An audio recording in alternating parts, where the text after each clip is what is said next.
Albert Einstein, जिनको मानव इतिहास का सबसे बुद्धिमान व्यक्ति माना जाता है, वैज्ञानिकों का मानना है कि उनके माइंड का आईक्यू लेवल 160 था, जबकि एक सामान्य व्यक्ति की माइंड का आईक्यू लेवल 120 के आसपास होता है। आज आप जानने वाले हैं दुनिया के महान खगोल शास्त्री अल्बर्ट आइंस्टीन के बारे में कुछ रोचक बातें। हेलो फ्रेंड्स, स्वागत है आपका ज्ञान अपडेट चैनल पे। चलिए वीडियो शुरू करते हैं। अल्बर्ट आइंस्टीन का जन्म 4 मार्च 1879 जर्मनी में हुआ था और 4 साल की उम्र तक ही कुछ नहीं बोल पाते थे। एक बार वे अपने पेरेंट्स के साथ बाहर डिनर पर गए थे तो वहाँ उन्होंने पहली बार बोला। यह सुन उनके पेरेंट्स को बहुत आश्चर्य हुआ।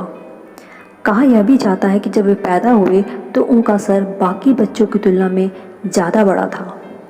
आइंस्टीन मोजे नहीं पहनते थे। इसकी वजह उन्होंने बताई कि जब वे छोटे थे तो उनके पैर के अंगूठे से मोजे छेद हो जाते थे।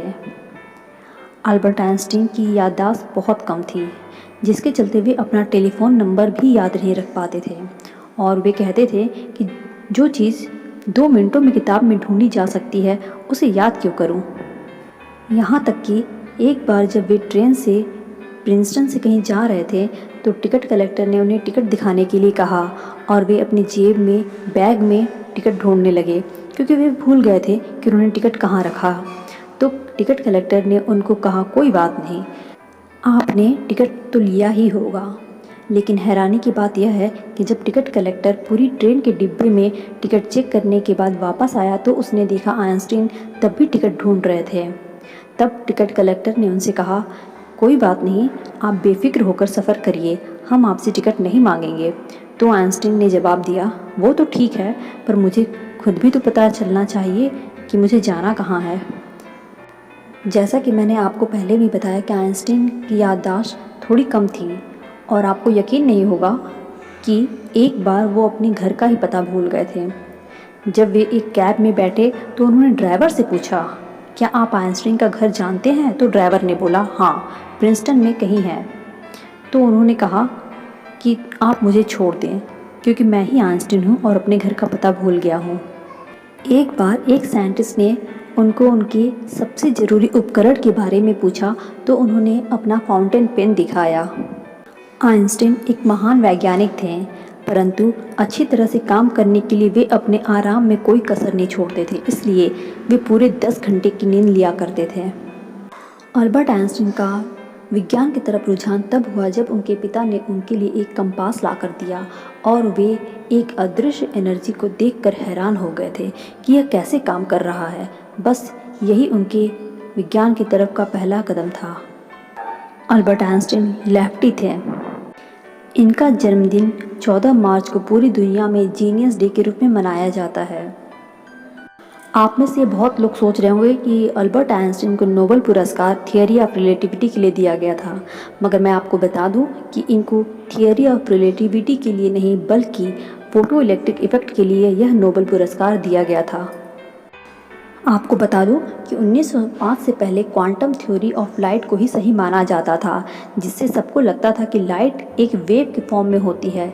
लेकिन 1905 में आइंस्टीन ने यह थ्योरी गलत साबित कर दी थी और दुनिया को बताया कि लाइट वेव फॉर्म में नहीं बल्कि छोटे छोटे कणों में ट्रेवल करती है और लाइट के इन पार्टिकल्स को फोटॉन कहते हैं।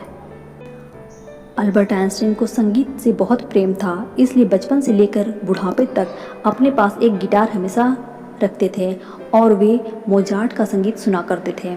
कई बार वो अच्छे संगीतज्ञों के बीच बेसुरा इंस्ट्रूमेंट बजाते थे और अपनी तारीफ की आशा से उनकी तरफ देखते थे और सब लोग हंसने लगते थे। यह फोटो तब की है जब वे एक पार्टी के बाद घर जा रहे थे और एक फोटोग्राफर ने उनको स्माइल करने की रिक्वेस्ट की तो आइंस्टीन ने जीभ बाहर निकालकर यह पोज दे दिया, जिसको फोटोग्राफर ने अपने कैमरे में कैद कर लिया। बाद में यही फोटो करोड़ों में नीलाम हुआ। ज़्यादातर एक कॉमन साइंटिस्ट अपनी पूरी ज़िंदगी में 3 से 4 आविष्कार ही करता है, लेकिन आपको जान के हैरानी होगी कि आइंस्टीन ने साल 1905 में ही 3 से 4 आविष्कार कर दिए थे, जिसमें उन्होंने स्पेस, टाइम, मास और एनर्जी के बारे में बताया था।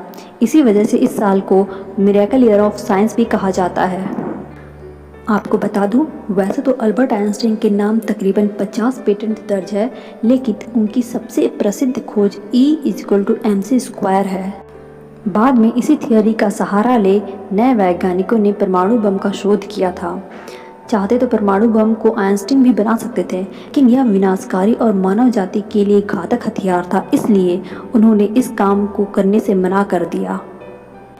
कहते हैं जब अल्बर्ट आइंस्टीन की मृत्यु हुई तब उनका शव पोस्टमार्टम के लिए गया तो डॉक्टर थॉमस हार्वे ने उनके परिवार की इजाज़त के बिना ही आइंस्टीन का दिमाग निकाल लिया था।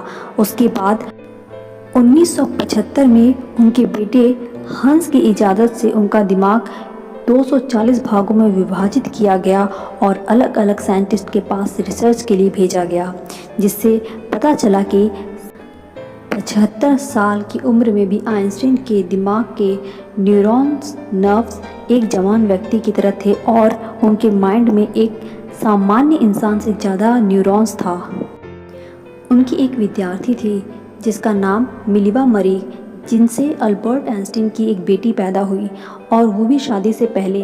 बाद में आइंस्टीन ने मिल्वा से शादी कर ली थी। दूसरी शादी उनकी 1919 में एल्सा लोवेंटल से की। अल्बर्ट आइंस्टीन के बारे में कई ऐसी भी धारणाएं हैं जिनमें लोग कहते थे कि वो एलियंस से संपर्क करते थे और वहाँ से ही उनको सब सोचने की क्षमता मिलती थी। उनके संगी साथी बताते हैं कि आइंस्टीन कभी कभी अपनी कुर्सी पर बैठकर आंखें बंद कर लेते थे और किसी ख्यालों की दुनिया में खो जाते थे। वे किसी भी चीज़ को दिमाग में ही विजुअलाइज कर लेते थे। अल्बर्ट आइंस्टीन इस धरती पर जन्मे एक ऐसे अद्वितीय साइंटिस्ट थे जिनके जैसा साइंटिस्ट इस धरती पर सदियों में एक दो बार ही पैदा होता है।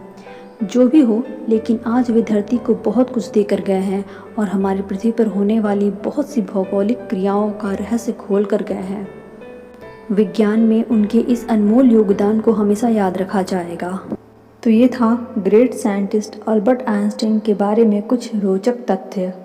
वीडियो अगर आपको पसंद आया तो प्लीज़ इसे लाइक कीजिए और चैनल को सब्सक्राइब कीजिए। तब तक के लिए हैव अ नाइस डे।